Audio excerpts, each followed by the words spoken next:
Hello and welcome to Occupied Thoughts, a podcast brought to you by the Foundation for Middle East Peace. I'm Lara Friedman. I'm the president of the Foundation for Middle East Peace. Today is February 15th, 2024, and it is my pleasure to have with me today, again, international legal expert in business and human rights, Tara Van Ho. Tara is a senior lecturer at the University of Essex in the UK. She is co-director of the Essex Business and Human Rights Project, and in that capacity, she advises governments, international organizations, and non-governmental organizations on the impacts of investment laws and treaties on human rights, particularly in post-conflict situations. She has a JD from Cincinnati and an LLM in international human rights law and a PhD in law, both from Essex. And you can follow her on the platform formerly known as Twitter. She's at Tara Van Ho, Taravanho, and on Mastodon at Tara Van Ho at bhre.social. And I'll have links to all of that in the show notes. So Tara, thank you so much for joining me again today. Thanks, Laura. It's always a pleasure to be here with you, although as I said before, would like this to be under better circumstances Yes, sometime. someday we'll have a conversation when there isn't terrible news to be discussed. Nice. And speaking of the last time, so before I get into the context and intro, I first want to say that Tara posted a superb thread on the topic that we're talking about today, again on the platform formerly known as Twitter. She did that earlier today. I'll link to that in the show notes. I'm going to do some relatively brief background for folks who maybe haven't followed this issue before. It's a little esoteric, or folks who could benefit from a quick refresher on how we got here. So very quickly, there is a growing movement in the United States, actually not just the United States, but we're focusing on the US, that seeks to delegitimize and penalize investors who consider environmental, social, and governance issues, which is shorthanded as ESG, when allocating their clients' money.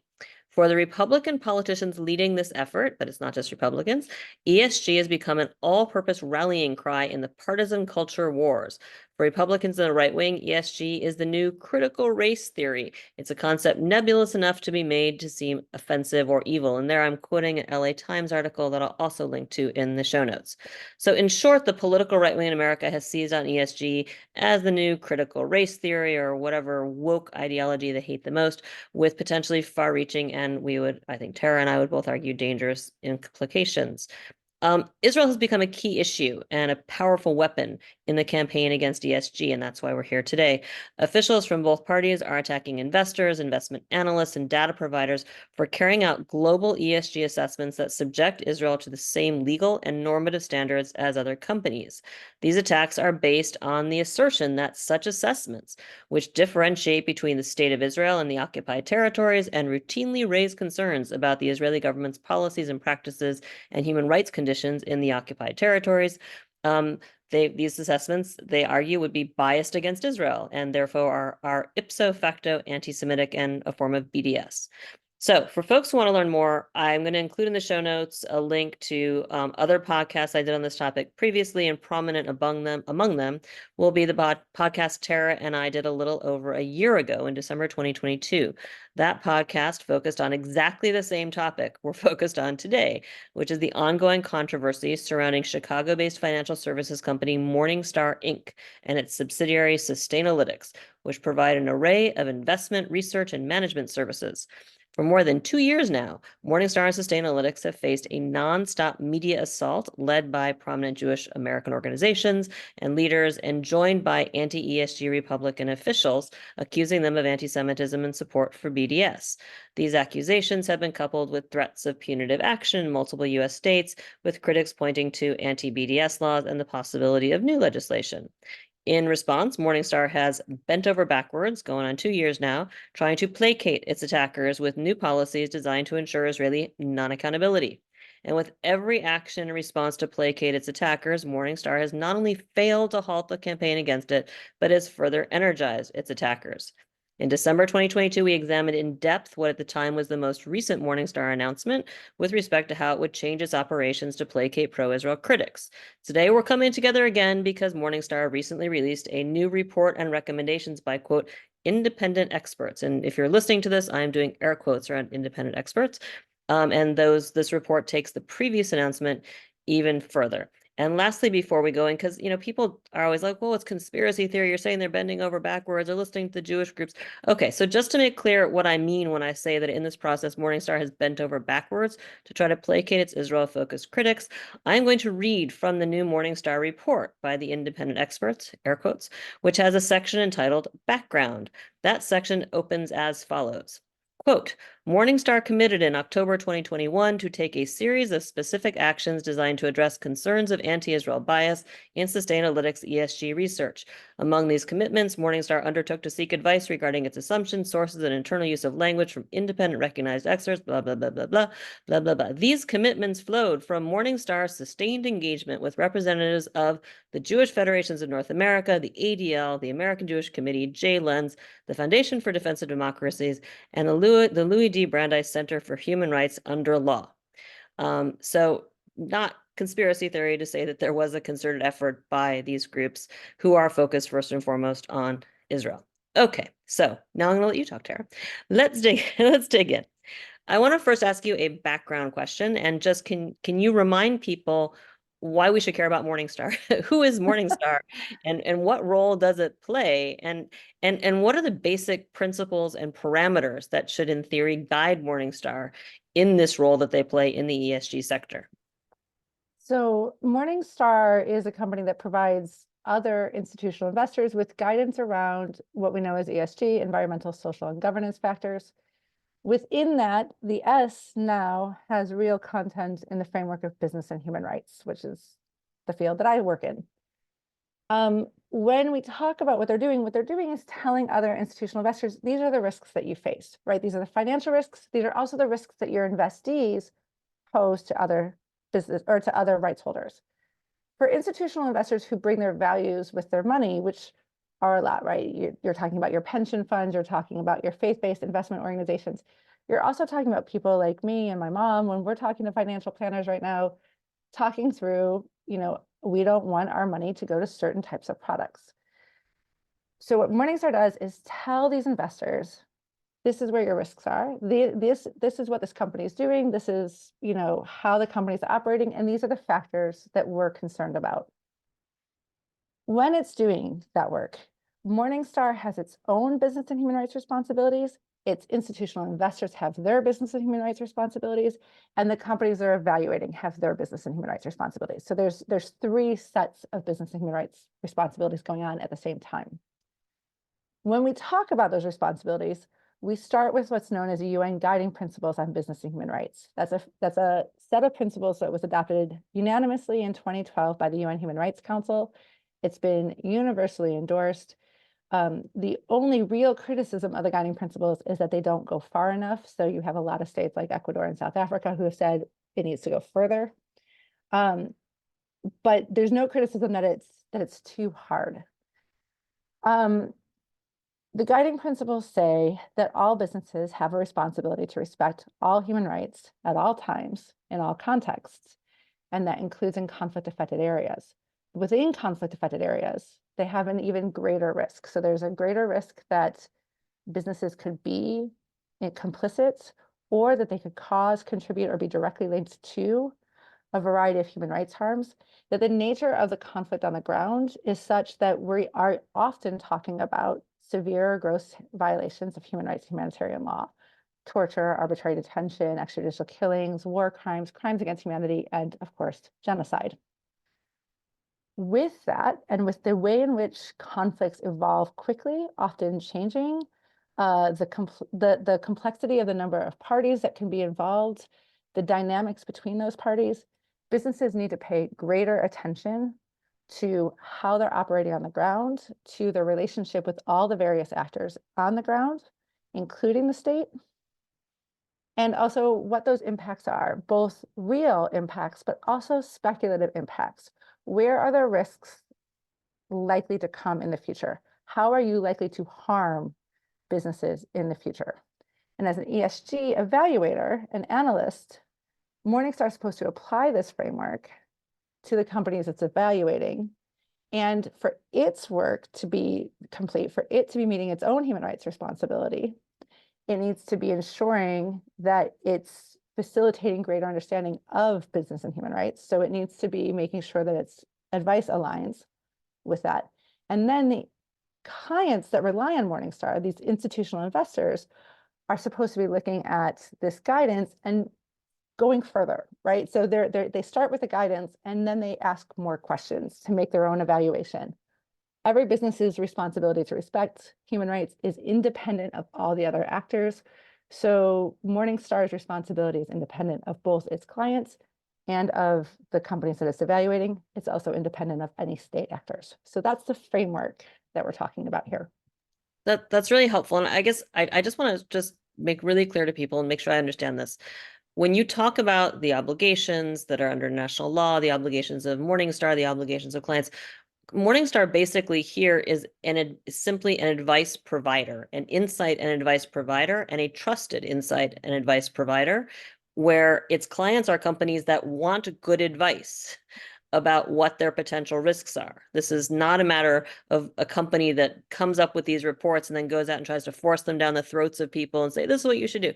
This is basically, they're doing research for clients who are coming with the framing of, we want to do right by these Yes, countries. We want to do right by business and human rights, correct? that's exactly right. Okay. So thanks for that background. So really quick, this is all sort of backgroundy, but as I noted in my intro, the long intro, so this latest Morningstar bombshell, which we're talking about today, did not come out of nowhere. I want you to talk a little bit about what preceded it, what led to it, what this means when you put it up in with respect to the previous report. And I don't know if you feel comfortable, if you want to talk a little bit about the so-called independence of the alleged experts who are brought in to write it, given the degree to which their report basically seems to be designed to justify and strengthen the previous report, which was not written by independent experts. Right. So you gave a really good background to the fact that this is a response to concerns raised by a small number of very specific, politically oriented, some religious, but more generally, all are politically oriented organizations in the US who said they were concerned that labeling Israel and Palestine as conflict affected areas, or the territory, Israeli companies operating in occupied West Bank as being companies operating in occupied territories, that all of that creates an anti-Israel bias. We talked in the last podcast about how that there's no real basis for that. Occupied territories is a legal term. Certain territories within Palestine are legally occupied by Israel. And that is a designation that matters because it carries with it this conflict affected nature. It is one of the ways in which an area is conflict affected. It carries with it this heightened risk of human rights risks, of severe violations, of gross violations of human rights. But it also carries with it some moral condemnation. And it frames sort of the legitimacy of Palestinian existence within Palestine.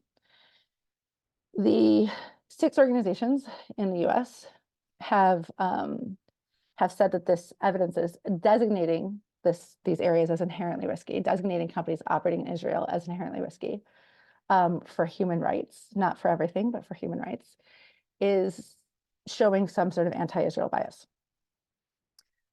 Morningstar adopted a series of commitments, which included that they would not inherently assume that there are heightened risks associated with businesses operating in areas of occupation within Israel and Palestine. That certain types of technology or certain types of services would not be considered inherently risky when provided to the state of Israel. And now they appointed these 2 independent experts. And I also use air quotes when I talk about experts for reasons that we'll get into in a second. These 2 independent experts to evaluate and facilitate means to implement these promises that Morningstar already made. Now, in our last podcast, we talked about how Morningstar, those promises have no foundation in business and human rights. If ESG ratings analysis was a professional body with sort of with a board certification or something, this would be professional malfeasance. What Morningstar said then and what Morningstar is saying now is so beyond the bounds of what's accepted within this industry and so beyond the bounds of business and human rights generally that it's incompetent. The experts themselves, the reason that I say that experts needs to be in air quotes is that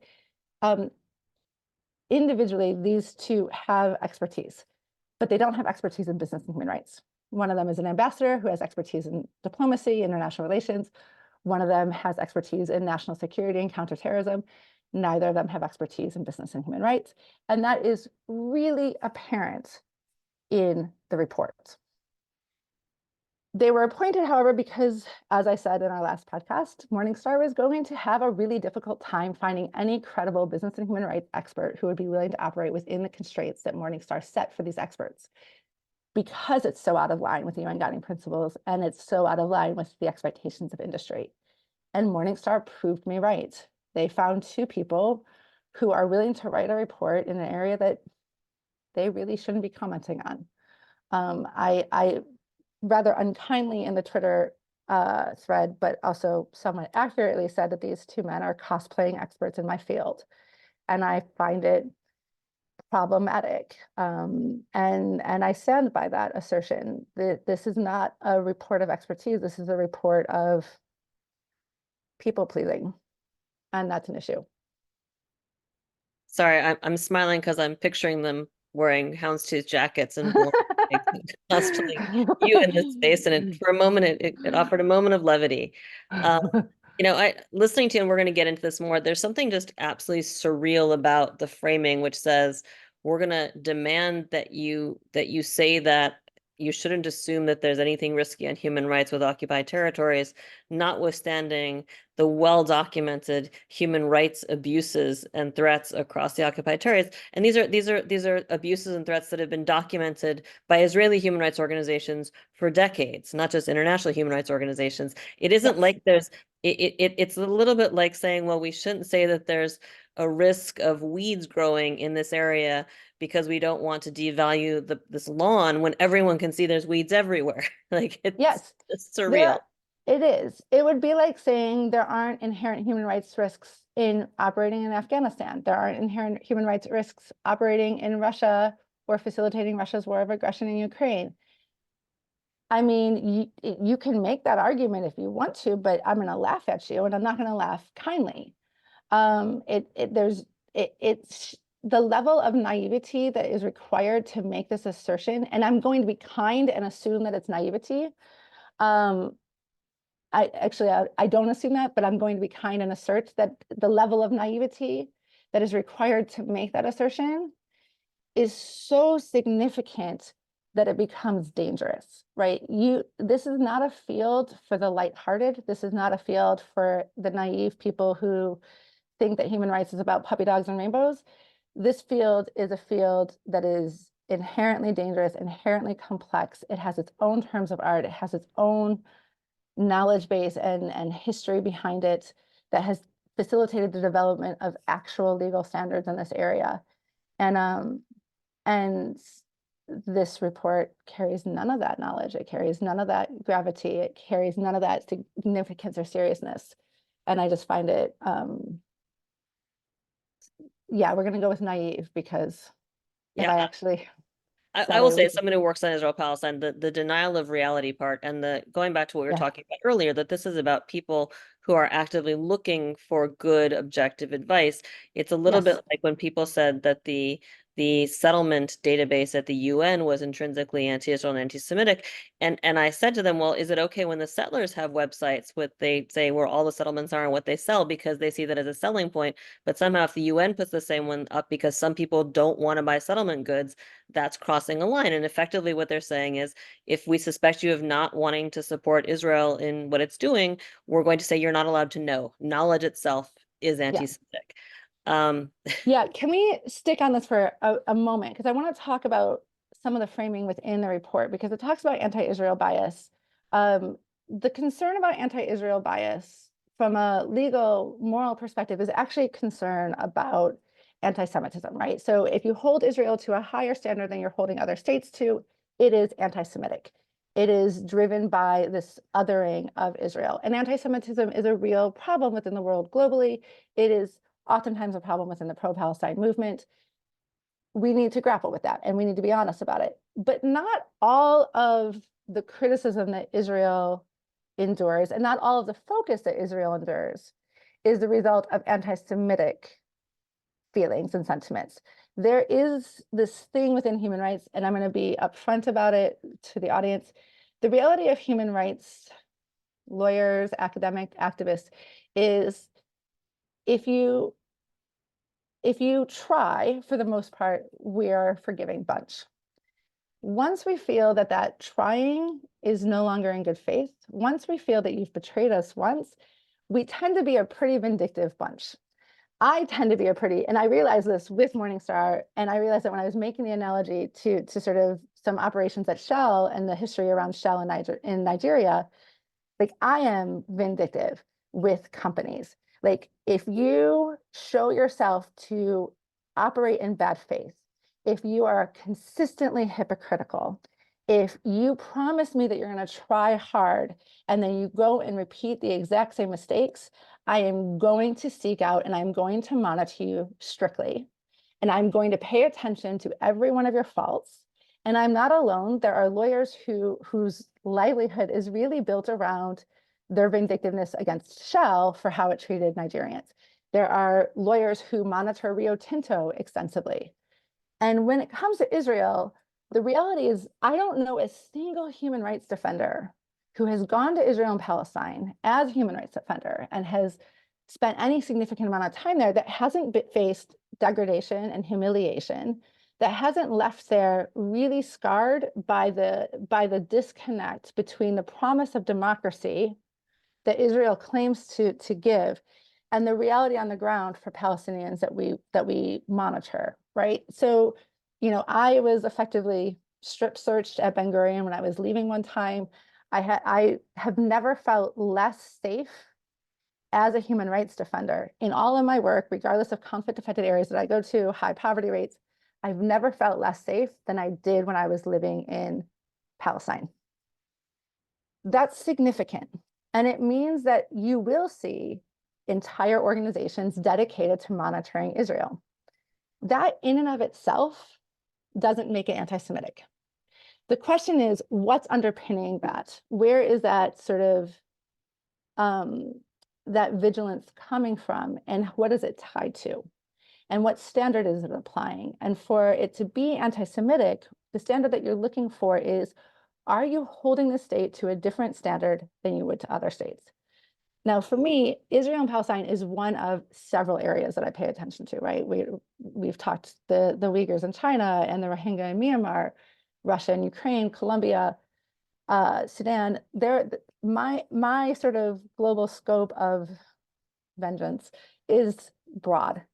But Israel's consistently in that list, not because I was degraded and humiliated, but because that disconnect between the promise and the reality on the ground is significant. It's one that most Americans who travel there don't see. I have family members who have gone on Holy Land pilgrimage. I was just speaking to family friends who went on a Holy Land pilgrimage. They don't spend enough time in Palestine to actually see the real treatment of Palestinians on the ground. And so if you go into that situation and you think you bought any of the promises that Israel made before you get in there, and you see the reality on the situation, the reality on the ground, the disconnect is so significant that it can sort of, it's almost engrossing, right? Like you do get obsessed with the fact that people don't understand this reality. You do get obsessed with the fact that actually we need accountability and justice. And so the existence of these organizations, the existence of these NGOs who monitor Israel strictly isn't in and of itself necessarily anti-Semitic. We have those same organizations in other states for the exact same reason, right? There are organizations that are working with vigilance against Russia for its occupation of Ukraine. We have organizations that are fully dedicated to the situation of the Rohingya. We have organizations fully dedicated to the situation of the Uyghur. And so Morningstar needs to do a better job of talking about what is acceptable anti-Israel focus and what is unacceptable anti-Semitic bias. And they don't do that. They don't do that in any of the reports to date. So sorry, Yeah. that was a very long No, that was rant, very but that it's was very powerful. A couple things I would just remark on, just in addition. I mean, one of the things I've had people say to me, for years, all anybody does, they focus on Israel, Israel. And I say, well, this conflict has been going on. Israel has maintained what was supposed to be a temporary occupation for longer than I've been alive. same. And the situation on the ground for the people under occupation has gotten systematically worse for the Yes, entire time I've been alive. So this is not a something where you go in and out because things get better and worse. It's been consistently worse. The power asymmetry has always been bad, and what that means on the ground has gotten worse. I would also say, and you talk about the importance of not holding Israel to a different standard. I mean, I would argue, and I think we'll get into this with the recommendations a little bit. It's not, as I see it, the defenders the defenders of Israeli impunity, let's say, it's not defenders of Israel, it's defenders of Israeli impunity, are not arguing that Israel has to be held to the same standard. They're arguing it cannot be held to the same standard. yes, They're arguing it must be held to a different and lower standard. And that's that's exactly right. sort of at the heart of the Morningstar problem. So let's get into it. I was going to ask you if you wanted, in your thread this morning, you actually talked about some of the things they got right in this report. I don't know if you feel like it's important to take a second to give some credit, and then we can get to the meat of this, or we can skip over and people can read your thread. No, I think it's legitimate to very briefly note that, as I said, both men have expertise. It's not in the field of business and human rights. You can see that in the report. They get the internal nature of international humanitarian law and the internal nature of the laws of laws of occupation right. Like, it's not universally, not everybody would agree with them, but they're not wildly off base. They also make an important recommendation, which I think is a good recommendation, which is that they should have a relevant legal expert on the oversight committees. Of course, I'm actually surprised by that recommendation because it suggests Morningstar hasn't in the past had a legal advisor on their oversight committees, which is disturbing. So that is an important recommendation and one that I agree with. That's kind of the limit of what they get right. Okay, and it's not a short report, so that's not much. All right, so now we're going to zoom in on what's so problematic, and I want to focus in on 4 of the key recommendations in the report, all of which, in my mind, should be considered radical and controversial. So I'm going to go through them one by one, and in each one, I'm going to read it. I'm going to read out to you my short version of it, and I want you to comment on it, and you can comment on it any way you want. So the first recommendation is, don't identify and tag companies operating in occupied territories or disputed regions. Go.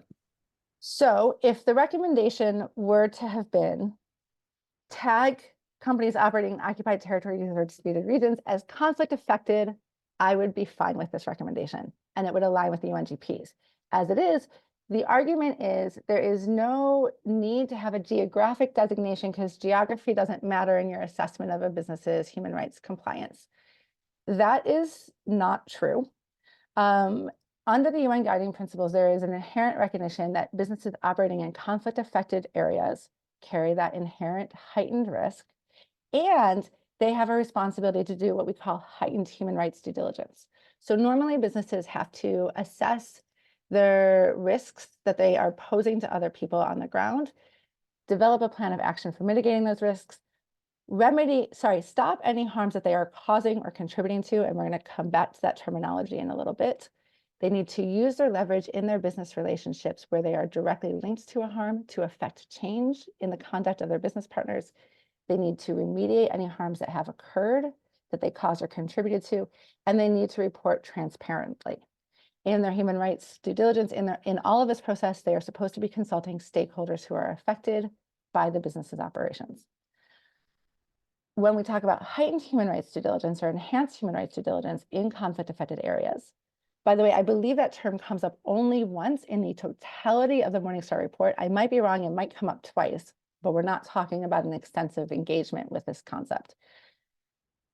With enhanced human rights due diligence, you are looking at all of that much more frequently and much more deeply, but you also have to look at the conflict dynamics, and you're supposed to be developing a conflict-sensitive approach. And that's because, and this is going to come up later when we talk about some of the other recommendations, in a conflict-affected territory, oftentimes you will have widespread or systematic or structural violations of human rights and humanitarian law that have real consequences for people on the ground, but drawing the causal link from any one particular action to that is difficult. So you can see in Gaza right now, with the constant bombing of the hospitals, with the pushing people into Rafah and then attacking in Rafah, what you're seeing there is not necessarily Israel took step A and step A led to step B, and that had consequence C. And therefore, if a business intervenes in A or B, it's responsible for C. What you actually have is a confluence of realities of some things that are probably lawful and many things that are probably unlawful coming together to create a crisis that makes it unsustainable for anyone within Gaza. Understanding that conflict sensitivity, understanding how your relationship to a party can be perfectly lawful, but can also facilitate really harmful conduct. So you supply a state with surveillance equipment, and it uses that surveillance equipment to protect an unlawful settlement. And that protection of the unlawful settlement leads to heightened extrajudicial killings, or torture or arbitrary detention or the forceful displacement of people on the land. All of that needs to be part of your assessment, even though it might technically be lawful for the state to engage in that. You need to understand how you're affecting the conflict on the ground, how you're affecting those dynamics. That's the expectation. And it's the expectation of every business in every conflict and occupied territory in the world. Israel is not alone in being an occupying power. It is also not the only occupying power where there are inherently high risks or significant histories of violence and human rights abuses. Morocco and Western Sahara is right now doing all that it can to catch up to Israel in terms of the severity of the violations. That's a significant issue. It needs to be tagged. You need, as an institutional investor, to know which of your businesses are operating in conflict-affected areas, because that gives you the first starting point to all the further inquiries. And it is geographic. It's also a legal term. And those geographic and legal terms delineate the risk. That is the factor that is a risk factor for businesses, both in terms of going into the territory for its own financial stability, and then also in terms of its long-term impact on the ground. And the idea that you can sort of look at Israel, this report, this approach to the issue of occupation by Morningstar, which predates the most recent escalation in Gaza and in the West Bank, that it was laughable 2 years ago when we first started having this conversation. Now, it is surreal to suggest that businesses didn't need to be paying greater attention to their risks, both on the ground to other people or their financial risk to the company themselves, of operating within Israel or within the occupied Palestinian territories.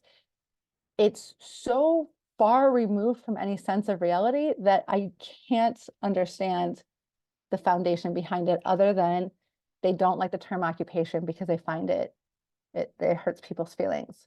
And Yeah. I'm so sorry that it hurt your feelings. So I would actually argue that they don't want the term because Israel wants to claim the West Bank and all Yes. are part of Gaza.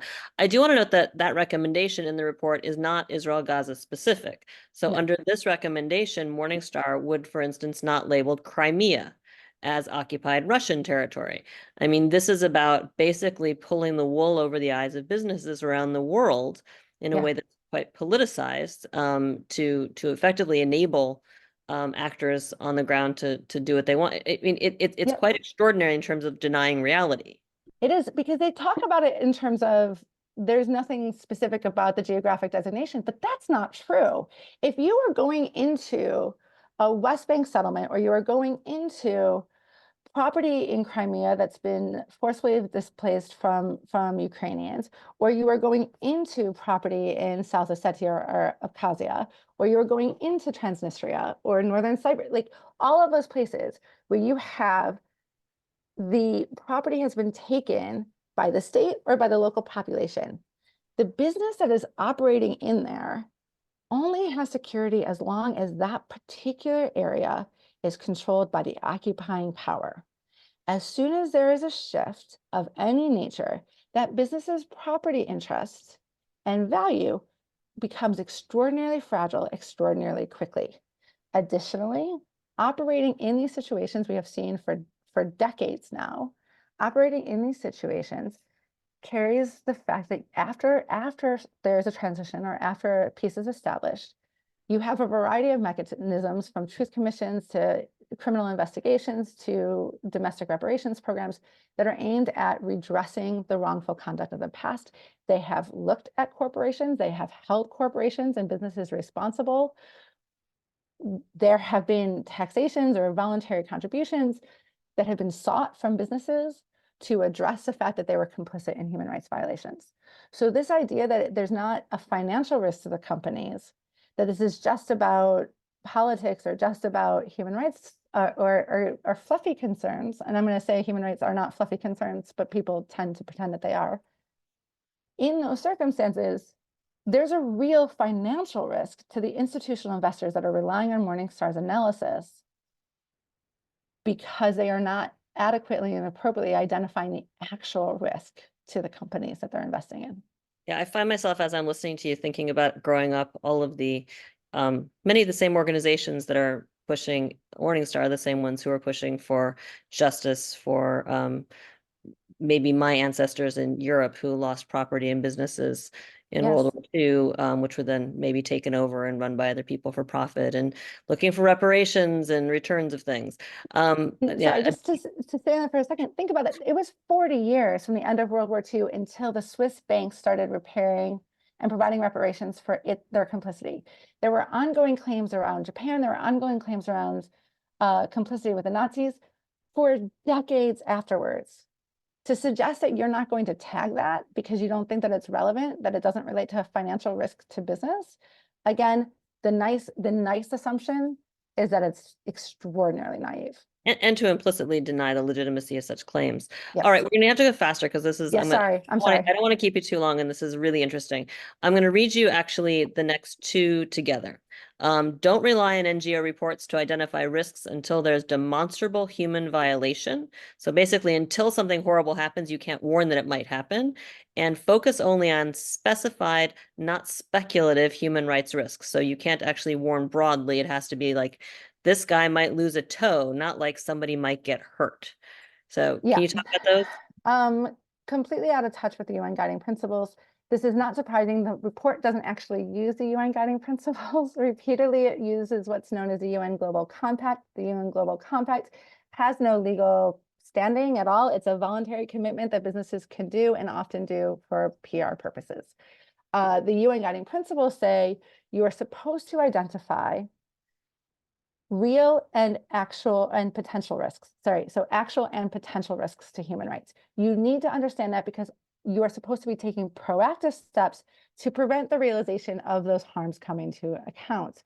When you say only focus on demonstrable human rights violations, only focus on specified, not speculative human rights risks, what you are saying is don't take proactive actions, just remedy the harm later. Completely out of touch with the UN guiding principles and deeply problematic. The advice also to not rely on NGO reports is also problematic. That is actually supposed to be the first step in any human rights due diligence, is sort of this broad-based information gathering from a wide variety of different sources. You then can code and say this is based off of NGO reports. You can take it into account. You should then dig deeper. And in that digging deeper from Morningstar, if Morningstar is doing its human rights responsibilities, it then contacts the business, it gathers more information, and it brings all of that information together. Businesses should have a right of reply within Morningstar's analysis. And if they do, that information should help inform the analysis and the risk assessment. And so this idea that you shouldn't rely on the NGO reports actually contradicts the UN guiding principles, and it's out of line with best practice in the field. And just for those who weren't on our last podcast, I think it's important to recognize the reason that behind this recommendation regarding NGOs is that there are a couple of NGOs, one in particular, that do monitor Israeli companies, international companies violating Palestinian human rights. So effectively, in order to make sure that those recommendations are ignored and discredited and delegitimized, we are now, as a whole, delegitimizing and discrediting the entire NGO sector worldwide. Sort Yeah. of like when defenders of Israeli impunity say that all of Amnesty International and Human Rights Watch are evil because they had a report that criticized Israel. So they can't be taken seriously on anything in the world. Yeah, So it's particularly dangerous for a company like Morningstar that doesn't have operations on the ground in places like Israel and Palestine. For it to be meeting its human rights responsibilities, it actually needs to be relying on the NGO reports that are coming from local organizations. So you should be listening to B'Tselem. You should be listening to Al Haq. The failure and to who do profits? so, yes, and who profits. The failure to do so, it's out of line. It's professional incompetence. Right. So Yeah. the last one, and then we're going to get to, I have one more, maybe Mhm. two more questions. We're going way long.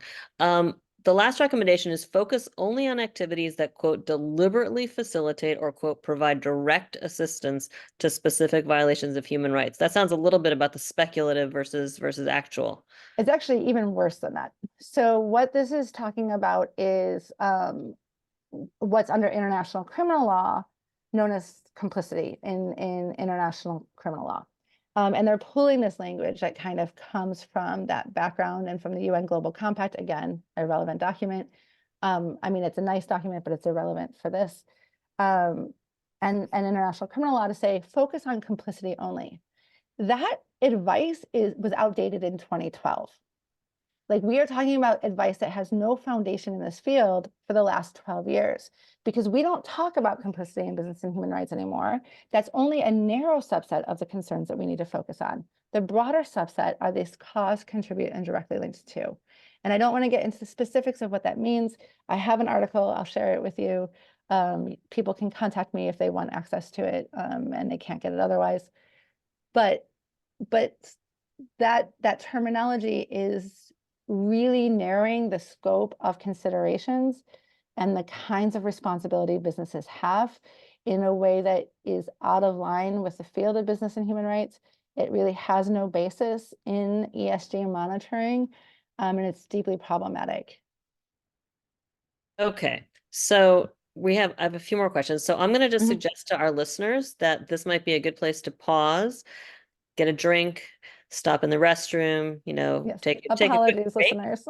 and come back, because here we're going to go back into some broader analysis. I'm going to do the last three questions, so we're going to probably run about 15 minutes over an hour, which I really try not to do, but you Sorry. are worth it because I want to hear what you have to say. So I want to now, so we've listened to your discussion of the recommendations, blah, blah, blah, all that important stuff. So let's now take a step back and relate this all more to the moment we're in. This new Morningstar report came out amazingly just after the International Court of Justice concluded, in the context of the case brought by South Africa, that it is plausible that Israel is currently committing genocide in Gaza. You mentioned this before, but I want you just to take a moment. What does this timing say about the fundamental thinking behind this report? They knew when they released it that this is the timing, right? And about its recommendations. And what do these recommendations mean with respect to what Morningstar would be telling people about what's happening in Gaza now, right? So you've got these recommendations. There's literally, according to the ICJ, a plausible case that genocide is happening now. So if I'm a company and I come to Morningstar and I say, hey, I heard about this Israeli company. It turns out they're working in a place called Rafah, theoretically. So what do you say? So first of all, you can't have a plausible claim of genocide occurring without having heightened human rights risks for every company that is in the area of that, right? So that's an insane position that has, again, has no basis in the law. It has no basis in the field of business and human rights. It's completely wildly out of touch. I actually suspect if the human rights experts in Morningstar, and I have to say there are these external experts that they've hired for this review process, are not the same people as their internal human rights experts at Morningstar. And there are respected human rights experts in Morningstar who I know what the UN guiding principles are. I know they would know to start there and not at the UN Global Compact. I know they know to use the language cause, contribute, and directly linked to, not complicity. Those experts, if they saw this report before it was released, probably said, dear God, please don't release this at a time when people will be paying attention to it. So the timing is actually in Morningstar's favor because most of us were focused on that decision, right? And we're going back to the ICJ shortly. South Africa has asked the ICJ for new preliminary measures or to review their preliminary measures or provisional measures because of the new and increased exercises in Rafah. We're at the ICJ next week as well for the advisory opinion on Israel that was requested by the UN General Assembly. So there's 2 cases at the ICJ going on simultaneously.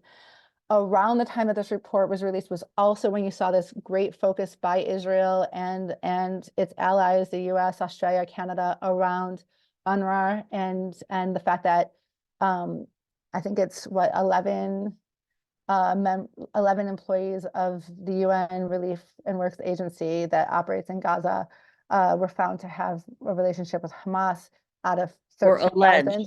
Alleged. Yes, we're alleged to. We're accused of that by Israel out of, I think it's 13,000 employees in Gaza. So less than 1%, but it was the focus for a week. And then you have this report that is deeply problematic, that's coming in under the radar, and I think they were hoping wouldn't get any attention. And in fairness, they didn't get a lot of attention for the first 2 or 3 weeks.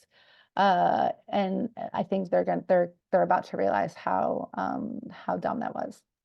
Well, we're going to do our part to try to bring some more attention to it. That's what we're doing here today.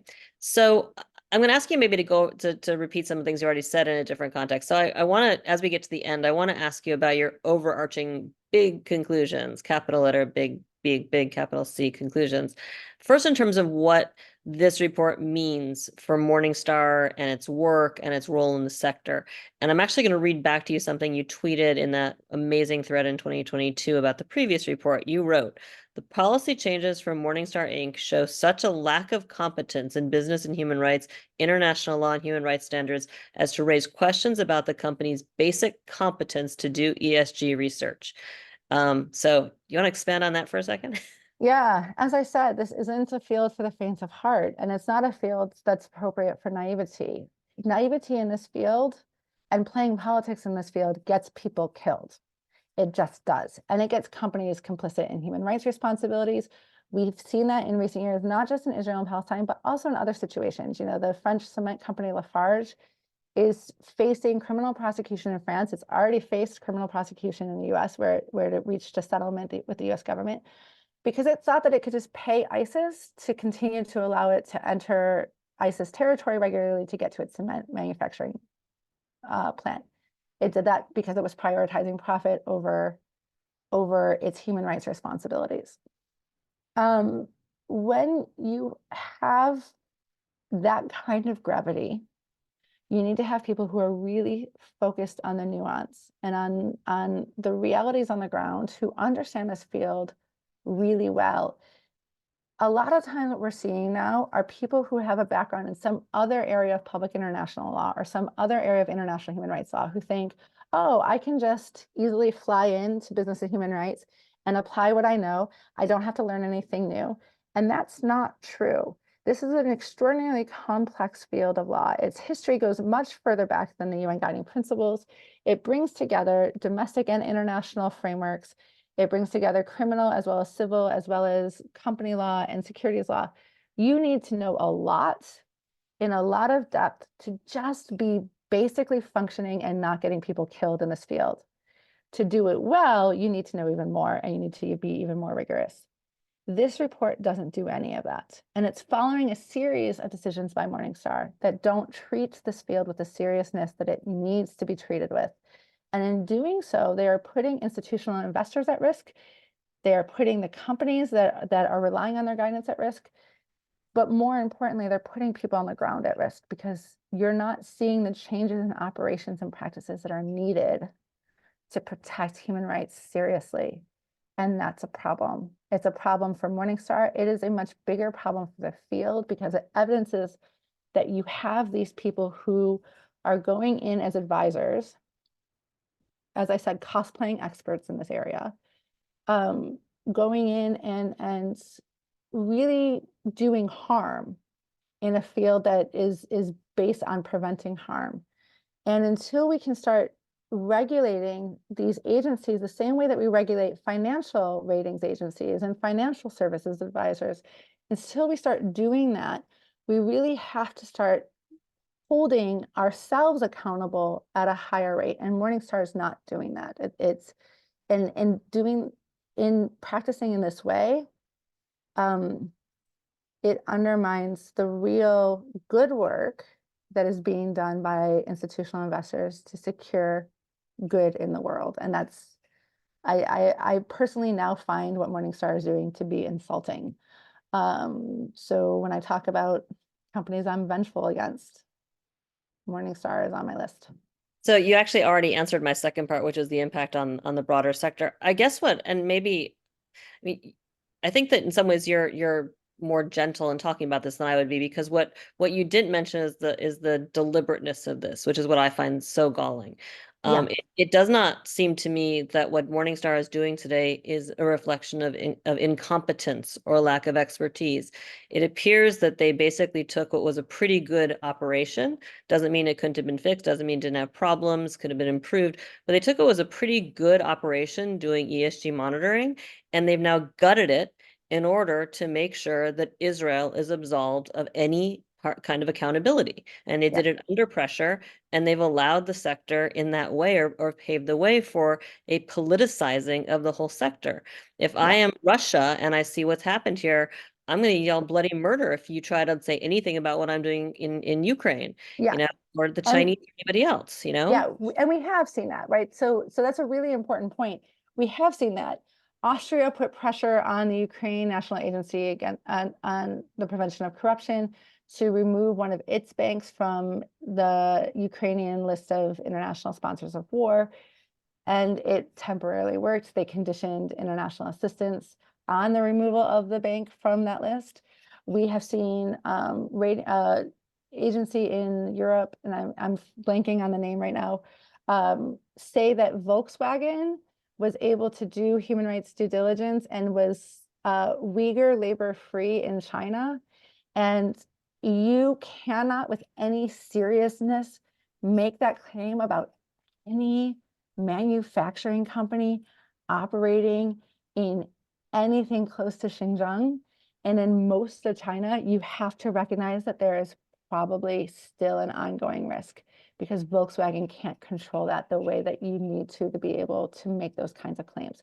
So you are seeing this politicalization, and it is starting with this kind of pressure in the United States to radically change. And you, Lara, have done some really important work on sort of showing that link between this anti-ESG narrative and sort of the history of anti-BDS legislation in the US that is aimed at shielding and preventing people from really holding Israel accountable for its human rights and humanitarian law violations. I think the reason that I am slightly softer on Morningstar is not because I don't agree with you. I do. I think that there is a dismantling of an important set of products. I think the leadership at Morningstar doesn't realize that it's going down that route. I don't believe that they understand what the harm that they're doing to their own company. I think if they did, they would have to stop because they have fiduciary responsibilities. I think also that there are, as I said, good human rights experts within Morningstar who were doing accurate work before all of this came to fruition, and who I know wouldn't have allowed for this if they actually had the capacity to stop a report like this from going out, to edit it, to inform it. The report would be 1,000 times better than it is. Like, at least the technicalities of business and human rights would be accurate. So it's in that sense of where I think that it's incompetence. I also think, again, you have two men here who parachuted in. At least one of them, from what I understand, has some problematic views around Israel and Palestine that predate all of this.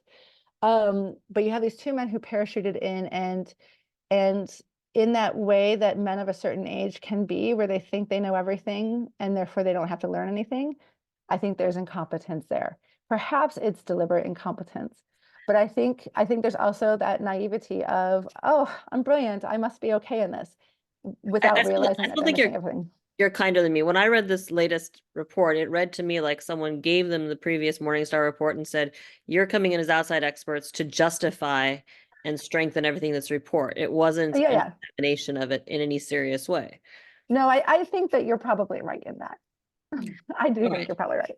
So I want to ask you one last question here. I want to quote you to you again and bringing this back to Palestine. So with respect to the 2022 Morningstar report, in your epic Twitter thread, you said, quote, Morningstar Inc. has embedded a racist anti-Palestinian approach into its ESG research in an effort to combat concerns about another form of racism, anti-Semitism. This is what we were talking about earlier.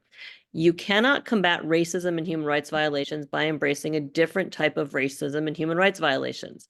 And if your ability to assess and respect Israeli rights requires ignoring and abusing Palestinian rights, you again demonstrate professional incompetence. So as the closing question, I want to ask you to reflect on that comment, if you still agree with it, if you want to, say anything else on that. I do still agree with it. The reality is anti-Semitism, as I said before, is a serious and grave risk globally, nationally, regionally. It is a serious risk throughout all of our society, the same way any form of racism is. But equally true is that anti-Arab, anti-Palestinian racism is also a real risk. There has been a serious dehumanization and subjugation of Palestinian lives for decades.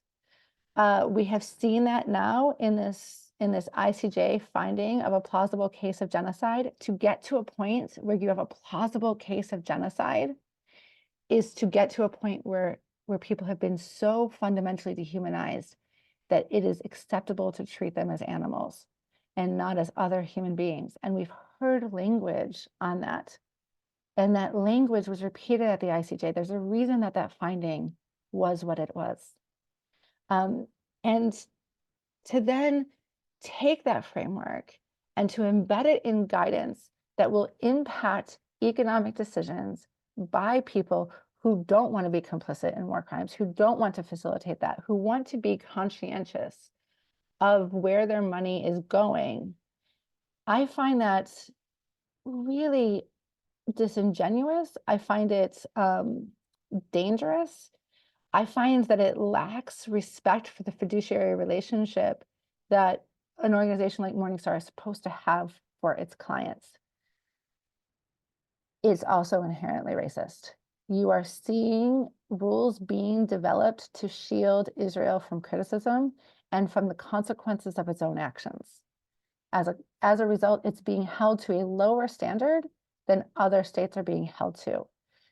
I find the more I reflect on that reality, it's not just that it's racist against Palestinians, but it's also fundamentally racist against Jews and against Israel itself, because what it says is you aren't capable of meeting international standards of human rights and humanitarian law violations.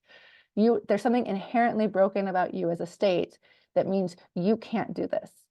And for me, that's racist. It's racist if it's being said about Israel. It's racist when it's being said about Saudi Arabia or any, Yemen, Iraq, Iran. The term in Washington is the soft bigotry of low expectations. Yes, exactly. And that is exactly what we're talking about here. And so I find it, I thought back then that they were trying to combat racism and anti-Semitism. I think there's still some of that within this, but I also think they're embracing a different form of racism, not just against Palestinians, but also against Jews in Israel. And I think that's deeply problematic. All right, well, that is a fantastic mic drop place to stop. And I wish we could go on, but I fear that we'll have you back to talk about another piece of this at some point, part 3 of this episode. But we're going to stop here. So Tara, thank you so much for joining me today. Thank you. For our audience, thanks for listening and watching, and don't forget to follow Tara on the platform formerly known as Twitter and on Mastodon. You can find all of that on the show notes, along with pretty much everything else we've discussed here. And finally, as always, I want to remind people, subscribe to the Occupied Thoughts podcast. You can do so on iTunes, SoundCloud, or Spotify. That way you won't miss any of our great content. And with that, we're going to end it. So I'm Lara Friedman, president of the Foundation for Middle East Peace. Thank you, Tara Van Ho, and Thanks, signing Lara. off until the next episode of Occupied Thoughts.